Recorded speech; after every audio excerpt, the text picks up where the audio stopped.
নমস্কাৰ মই পংকজ ছবি সকলোকে স্বাগতম জনাইছোঁ আমাৰ educational YouTube channel unique science টিউটোৰিয়েললৈ সো আমি আজি ক্লাস 12 ফিজিক্সৰ electric charges and field chapter 2 electric ফিল্ডৰ ওপৰত ডিসকাস কৰিম so already electric field due to point চাৰ্জৰ ওপৰত আমি লাষ্ট ক্লাছটোত ডিসকাস কৰি আহিছিলোঁ তথাপি মই পুনৰবাৰ সেই বিষয়ে একবাৰ সোঁৱৰাই দিব তোমালোকক বিচাৰিছোঁ So, আমি তাত কি কনসিডাৰ কৰিছিলোঁ দুটা চাৰ্জ কনসিডাৰ কৰিছিলোঁ এটা প্লাস কিউ চাৰ্জ আৰু এটা পইণ্ট চাৰ্জ বা Q not charge that is test charge so এই প্লাস কিউ চাৰ্জৰ পৰা আৰ ডিষ্টেন্সত সেই চাৰ্জটো আমি ৰাখিছিলোঁ সো সেই ক্ষেত্ৰত কি হৈছিলে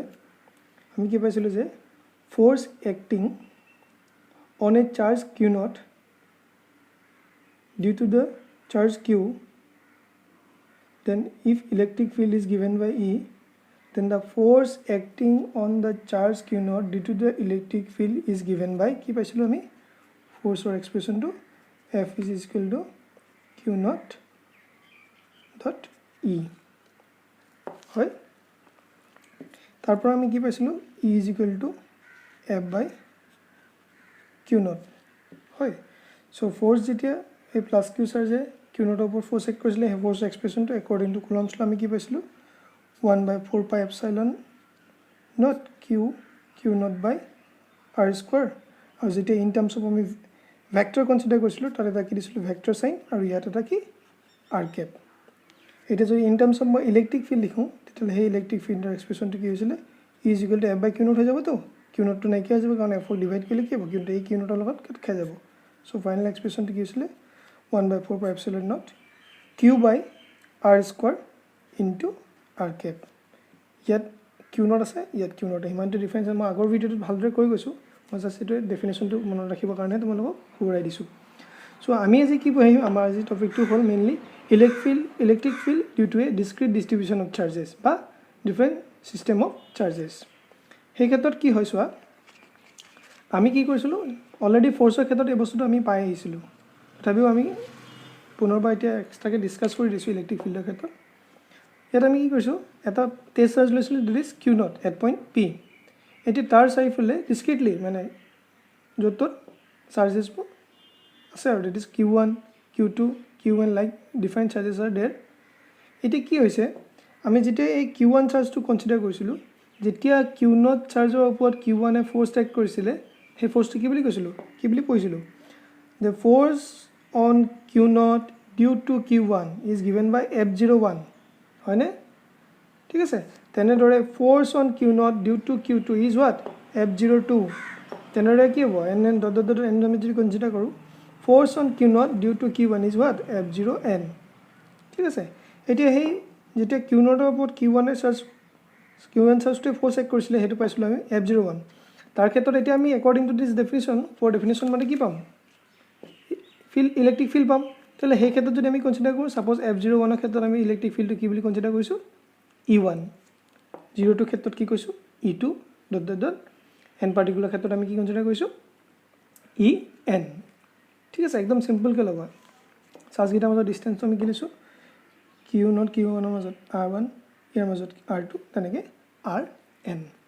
এতিয়া যদি মই ফোৰ্সৰ এক্সপ্ৰেছন লিখিবলৈ যাওঁ যেতিয়া q0 চাৰ্জৰ ওপৰত q1 এ ফোৰ্স টেক কৰিছিলে দ্যাট ইজ কি হ'ব f01 1 by 4 pi epsilon naught q1 q0 by r1 square or r1 cap that is unit vector in terms of vector form লিখিলে এটা যে in terms of electric field লিখিবলৈ যাওঁ সেই প্ৰথমটো ক্ষেত্ৰত আমি কি কনসিডাৰ কৰিছো e1 যদি e1 কনসিডাৰ কৰিব যাওঁ তেতিয়া হলে কি হয় সোৱা সো e1 ডেফিনেশন কি হ'ব e = f by q naught so f01 ৰ এক্সপ্ৰেছনটো এটো তাত যদি q naught ডিভাইড কৰিলে সিম্পলি কি হ'ব q naught টো কাট খাই যাব সো থাকিব কি একে 1 by 4 pi epsilon naught q1 by r1 square into r cap হে একেদৰে যদি আমি কনসিডাৰ কৰো f02 ক্ষেত্ৰত ঠিক আছে f02 ক্ষেত্ৰত যদি কনসিডাৰ কৰো f02 কি হ'ব 1 by 4 pi epsilon naught q2 নহয় জানো q2 q0 by r2 square r2 cap electric ফিল্ডৰ ক্ষেত্ৰত তেতিয়া কি হ'ব e2 vector is equal to কি হ'ব 1 by 4 pi epsilon naught q2 by r2 square into r cap তেনেদৰে যদি আমি কনসিডাৰ কৰো n ৰ ক্ষেত্ৰত f0n হ'ব 1 by 4 pi epsilon এটো q2 বদলি কি হ'ব তেতিয়া qn q0 হ'ব হয়নে q0 Qn by Rn square into r cap. Electric field তেতিয়া কি ক'ব En is equal to 1 by 4 pi epsilon naught Qn Rn whole square Rn cap তেনেকৈ আমাৰ হ'ব ঠিক আছে এতিয়া আমি যেতিয়া ফ'ৰ্চৰ ক্ষেত্ৰত কনচিডাৰ কৰিছিলোঁ তো প্ৰিন্সিপল অফ ছুপাৰপজিশ্যন পাইছিলোঁ তোমালোকে হয়তো অলৰেডি চাই গৈছা প্ৰিন্সিপল অফ ছুপাৰপজিশ্যন যেটো অলৰেডি আমি দেখুৱাই গৈছিলোঁ প্ৰিন্সিপল অফ ছুপাৰপজিশ্যন আমি কি পাইছিলোঁ যে the total force or net force is the sum of the all the forces act on the charge q naught হয়নে that means কি ক'ব হৈছে এই q naught ওপৰত যি বেলেগ বেলেগ চাৰ্জে ফ'ৰ্চ এক্ট কৰিছে তাৰ যোনটো সাম আছিলে সেইটো কি আছিলে the net force মই যদি এক্সপ্ৰেছনটো একবাৰ মনত পেলাই দিছোঁ তোমালোকক that net force is equal to what the sum of all the forces which is act what act on q1 due to the other charges মানে f1 f2 f3 গুটেখিনি সাম কৰিছোঁ এটা ইলেক্ট্ৰিক ফিল্ডৰ ক্ষেত্ৰত যেতিয়া তাক কনসিডাৰ কৰোঁ তেতিয়া কি হ'ব চোৱা if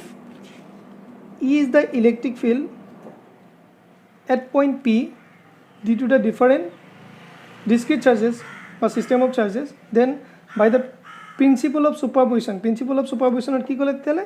যিকিটা টোটাল ইলেক্ট্ৰিক ফিল্ড পাইছিলোঁ আমি at E1 E2 E3 E4 E5 dot En সেই গোটেইকেইটা যোনটো সাম হ'ব কি হ'ব টোটাল নেট ইলেক্ট্ৰিক ফিল্ড দিব ঠিক আছে সো সেই ক্ষেত্ৰত কি হ'ব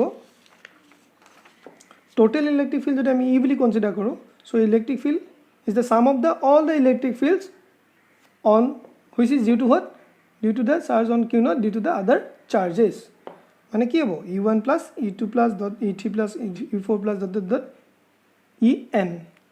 ঠিক আছে এতিয়া হে একেলগে হে গুটেখিনি সামটোক আমি সামেশন টার্মছত লিখি দেখাইছো তোমালোকে এক্সট্ৰা কিও কি কৰিব পাৰা এই গুটে ভ্যালুবোৰ ইয়াত পুট কৰিব পাৰা ঠিক আছে বা মই প্ৰথমতে একবাৰ দেখাই লওঁ সো কি লিখিছো টোটালটো EI বুলি লিখিছো এই I ক্ষেত্ৰত আমি এটা সামেশন ধৰিছো একেলগে ধৰাটো কি বুলি কয় সামেশন ধৰা কি বুলি লৈছো আমা Q1 Q2 কে কি হল Q1 লৈকে আছে তেনেকৈ electric field E1 E2 E3 E4 কি আছে N লৈকে আছে সেই কাৰণে কি কনসিডাৰ কৰিছো আমি 1 ৰ পৰা N লৈকে বুলি কনসিডাৰ কৰিছো তাকে আকৌ একেলগে কি বুলি কয়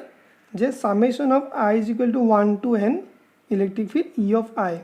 এই E of I মানে I is equal to about 1 হ'ব that means তোমাৰ এই প্ৰথম এক্সপ্ৰেছনটো পাবা 1 by 4 pi epsilon q1 by r1 square যদি 2 লং তেতিয়া সেকেন্ডটো পাম লাইক দ্যাট সব এটা সাম হৈ আছে একেলগে আছে মানে ঠিক আছে সো হেৰ ক্ষেত্ৰত আমি যদি পাওঁ ফাইনাল এক্সপ্ৰেছনটো কি হৈছে summation of I is equal to 1 to N 1 by 4 pi epsilon not qi 1 ক্ষেত্ৰত লে 1 হ'ব 2 ক্ষেত্ৰত 2 হ'ব 3 ক্ষেত্ৰত 3 হ'ব that means তেনেকৈ এই এক্সপ্ৰেছনটো ফাইনাল এক্সপ্ৰেছনটো পাইছো আমি যদি একে যদি বহল ভাগে লিখিলোহেঁতেন মই স্টেপটো আগতে লিখি লব পাৰিম কিন্তু তথাপি তোমালোক দেখাই দিছো নহলো হৈ কাৰণে মই লিখা নাছিলো সো ফাৰ্স্টটো ক্ষেত্ৰত কি হ'ব q1 by r1 square r1 cap এটো ক্ষেত্ৰত কি হ'ব 4 pi epsilon naught q2 by কি r2 square r2 cap plus dot plus কি হ'ব 1 by 4 pi epsilon naught qn by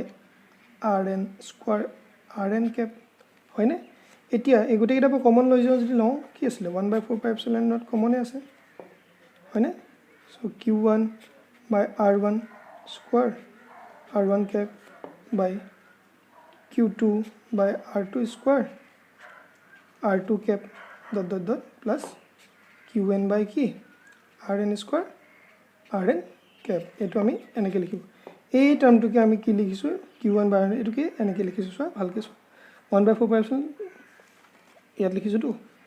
I is equal to 1 to N মানে কি এবাৰ 1 ৰ কাৰণে এবাৰ 2 ৰ কাৰণে এবাৰ 3 কাৰণে তো সামেশন অফ টোটাল কোয়ান্টিটি আমি কি বুলি লিখিছো the total electric field due to the different charges which is act on the charge q naught so এটো অলৰেডি তোমালোকে ফোৰ্স বহুতে এটো তাতে হৈয়ে যায় তথাপি মই তোমালোকৰ যাতে কোনো খেলিমেলি নহয় সেই কাৰণে এক্সট্ৰাকে তোমালোকক কৈ দিছো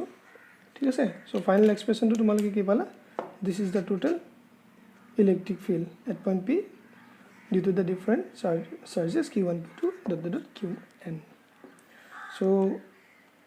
ভালদৰে চাই যাবা আগৰ ভিডিওবোৰ চাবা তেতিয়ালৈকে তোমালোকৰ কনফিউজন নহয় ঠিক আছে আৰু নিজিমান পৰা আমাৰ ভিডিওছবোৰ নিজৰ ফ্ৰেন্ড সাৰ্কেলৰ মাজত শ্বেয়াৰ কৰিবা যাতে আমাৰ সুবিধা হয় ঠিক আছে